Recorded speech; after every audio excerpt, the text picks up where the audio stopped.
years ago, my son was shot. I thought it couldn't happen to me. In my neighborhood, you can gauge the level of violence by the sirens coming by. You can set your watch by it. In my neighborhood, it's any given moment you're gonna hear gunshots. And it's something that you don't even realize it's happening because it's happened so often. In the last 6 months, I can attest to at least 10 kids that I know being killed, and knowing their mothers and knowing their dads. I hope that my son can go outside when he's 5 years old. Because having a son, a black man in Chicago, I pray to God every day. It's a horrible state of being, but it's my city. So, I'm trying to be the best that I can be for my city and hope things change. I want people to be able to say, you know what, Chicago is full of amazing people, loving people who are doing something to change their communities. But it has to start with people just like me who says enough's enough, let's get out there and do something about this. Instead of cursing the dark, light a candle.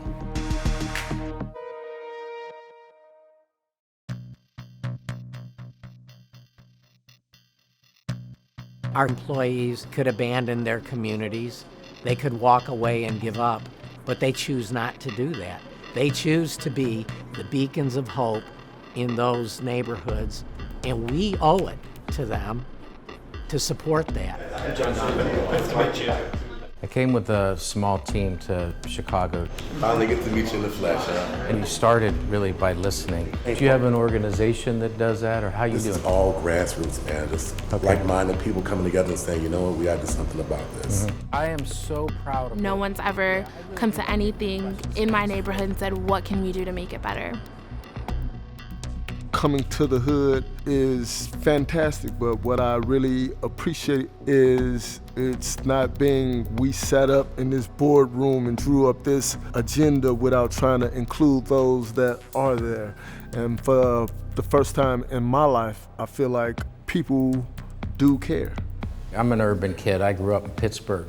I feel these kinds of problems. I know where they are. I know how these fine lines get drawn, and I also know the difference that we can make if we get this right.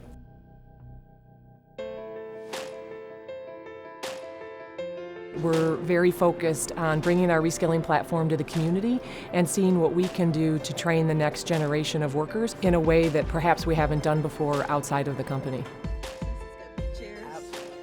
This is a unique way of repurposing our platform that's proven in terms of reskilling our own workforce for reskilling essentially the community.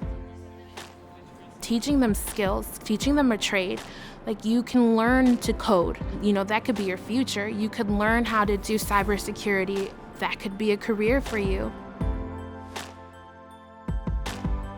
It's our intention to have this be sustainable, build out these initiatives so that we can create pipelines of talent for today's jobs, prepare youth for college, and help all of those individuals succeed. The idea that we can use the assets that we have to bring about opportunities that don't exist today, whether it's a job at AT&T or it's because we allowed for some skilling to happen that help people get jobs in other places, that to me is a great hope.